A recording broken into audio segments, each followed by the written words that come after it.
ગીર સોમનાથ જિલ્લામાં શૈક્ષણિક ક્ષેત્રમાં એક નવી ક્રાંતિ અને નવી ઉર્જા સાથે શિક્ષણ જગતમાં એક નવું પીછું ઉમેરાયું છે. જિલ્લાના વડા મથક વેરાવળના ડારી ગામે સંકુલનો ઇનોગ્રેશન કાર્યક્રમ યોજાતો. શિક્ષણ એ જીવતાનો આધાર સ્તંભ છે. શિક્ષણ વગર બધું જ નકામું છે. પોતાનું બાળક ઘરથી વધુ સમય શિક્ષણ ક્ષેત્રમાં આપતો હોય છે, ત્યારે વેરાવળના ડારી ગામે ભાવનગરની સુપ્રસિદ્ધ એવી જ્ઞાન મંજરી પબ્લિક સ્કૂલનો ઇનોગ્રેશન કાર્યક્રમ યોજાતો. વેરાવળમાં સૌપ્રથમ વખત જ્ઞાન સાથે સંસ્કાર જોડી બાળકોની ઉજ્જવળ ભવિષ્ય માટે આ સંસ્થા કાર્યરત બની છે. વેરાવળની શિવાનંદ એજ્યુકેશન ટ્રસ્ટ સાથે ટાઈપ કરી છે, ત્યારે આ સંસ્થા ભાવનગરની તો સૌથી મોટી સંસ્થા છે, પણ શિક્ષણ જગતમાં ગુજરાત રાજ્ય અને અન્ય રાજ્યોમાં પણ કાર્યરત છે. ઇનોગ્રેશન કાર્યક્રમમાં શિક્ષણ જગતના તમામ તજજ્ઞો, શિક્ષણ સાથે સંકળાયેલ તજજ્ઞો, વાલીઓ, રાજકીય સામાજિક અગ્રણીઓ સહિત હજારોની જનમેદની ઉમટી પડી હતી. મારું નામ ધારા પટેલ. હું જ્ઞાન મંજરી કરિયર ઇન્સ્ટિટ્યૂટના પ્રાઇમરી સેક્શનની મેનેજિંગ ડિરેક્ટર તરીકે કામ કરું છું. જ્ઞાન મંજરી એ નામ અત્યારે ગુજરાતભરમાં એટલું જ વેલ નોન છે, જાણીતું છે. તો એની વિશે હું થોડી વાત કરું તો 2006માં આ જર્નીની શરૂઆત થઈ, અને આ જર્ની ઇમિડિયેટ કે તરત આવેલી જર્ની નથી, પરંતુ 2006થી શરૂ કરીને 11-12 સાયન્સ ધોરણમાં એને સૌથી પહેલાં પાયો નાખ્યો ભાવનગરમાં. ભાવનગરથી બહાર નીકળીને આટલા 20 વર્ષની જર્ની દરમિયાન અત્યારે 35 કે તેથી વધુ સંસ્થા સાથે કોલેબોરેશન કરીને જ્ઞાન મંજરી 11-12 સાયન્સ સ્ટ્રીમમાં એક પોતાનું એક અલગ જ વ્યક્તિત્વ બહાર પાડ્યું છે.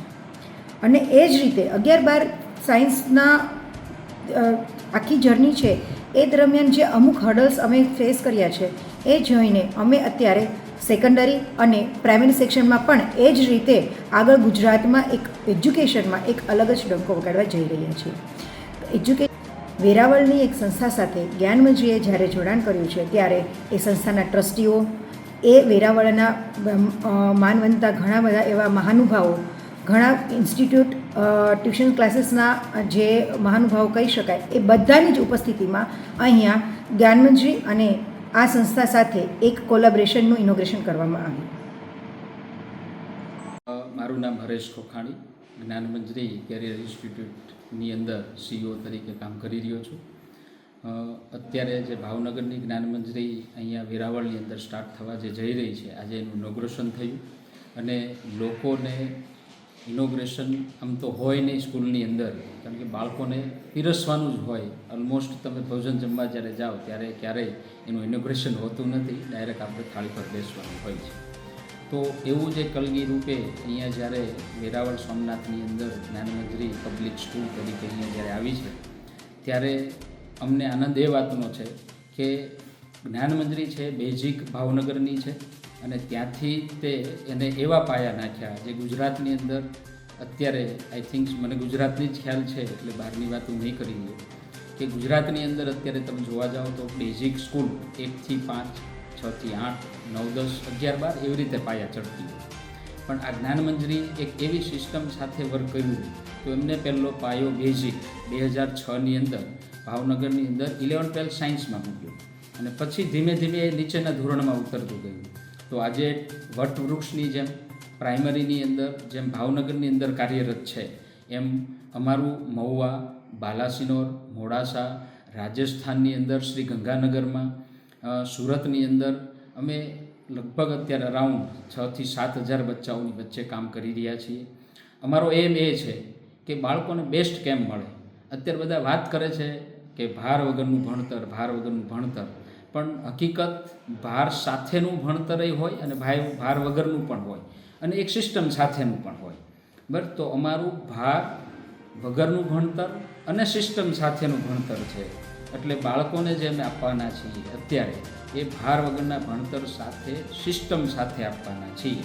તો આ એક મહાયજ્ઞની અંદર સૌ કોઈ પેરેન્ટ્સને અમે ઇન્વાઇટ કરીએ છીએ કે ખાસ આપ આ જે મહાયજ્ઞ જ્ઞાન મંજરી દ્વારા થઈ રહ્યું છે એની અંદર વેરાવળમાં આપ સૌ કોઈ એક વખત વિઝિટ કરો, મળવા આવો, અને આપ જાણો કે સિસ્ટમ શું છે, અને એના પછી આપણા બાળકનું યોગ્ય ડિસિઝન લેશું. ગીર સોમનાથ જિલ્લામાં એક એવું સંકુલ ઊભું કરવાની ઈચ્છા હતી કે જેમાં KGથી શરૂ કરીને કોલેજ સુધીનું એજ્યુકેશન મળે, અને એ પણ ક્વોલિટી બેઝડ. જ્યારે હું જોતી હતી કે 11th-12thમાં બાળકો ટ્વેલ્થ પછી જ્યારે કોમ્પિટિટિવ એક્ઝામ્સ માટે તૈયારી કરતા હોય ત્યારે ક્યાંક ને ક્યાંક એમને માર્ક્સ ઓછા આવતા, કારણ કે એમનું એ એજ્યુકેશન, બાળકો નબળા હતા એવું નહોતું, પણ ક્યાંક ને ક્યાંક એમને એજ્યુકેશન નહોતું મળતું. અને જ્ઞાનમંજરી સાથે જ્યારે મેં એમની શૈક્ષણિક પદ્ધતિ વિશે તપાસ કરી તો મને સમજાયું કે ખરેખર આ ઇન્સ્ટિટ્યૂટ એવી છે કે જેની હું ઘણા સમયથી તપાસ કરતી હતી. અને આ ઇન્સ્ટિટ્યૂટ સાથે જ્યારે ટાઈઅપ કર્યું છે ત્યારે મને વિશ્વાસ છે કે ગીર સોમનાથ જિલ્લામાં જ્ઞાનની મંજરી ઉગશે અને જરૂરપણે આ આખા ઉપવનમાં કેરીઓનું સર્જન થશે, એવા બાળકો નિર્માણ થશે કે જે જ્ઞાન અને સંસ્કારી હોય. એટલે જ્ઞાનમંજરીનું સાહસ કહો કે જ્ઞાનમંજરીનો ઉદ્દેશ્ય માત્ર માર્કશીટ પૂરતો મર્યાદિત નથી, પણ જ્ઞાન અને સંસ્કારરૂપી બાળકો તૈયાર કરવાનો ઉદ્દેશ્ય છે. અને એ ઉદ્દેશ્ય સાથે સોમનાથ દાદાના આશીર્વાદથી જ્યારે આજે એનું ઇનોગ્રેશન કર્યું છે ત્યારે અત્યંત આનંદ અનુભવું છું. પ્રદીપ નિંબાર્ક સાથે CN24 ન્યૂઝ વેરાવળ. હવે જુઓ દેશ દુનિયાની તમામ ખબરો તમારી આંગળીના ટેરવે. ઉઠાવો મોબાઈલ અને Google Play Store પરથી ડાઉનલોડ કરો અમારી CN24 ન્યૂઝ મોબાઈલ એપ.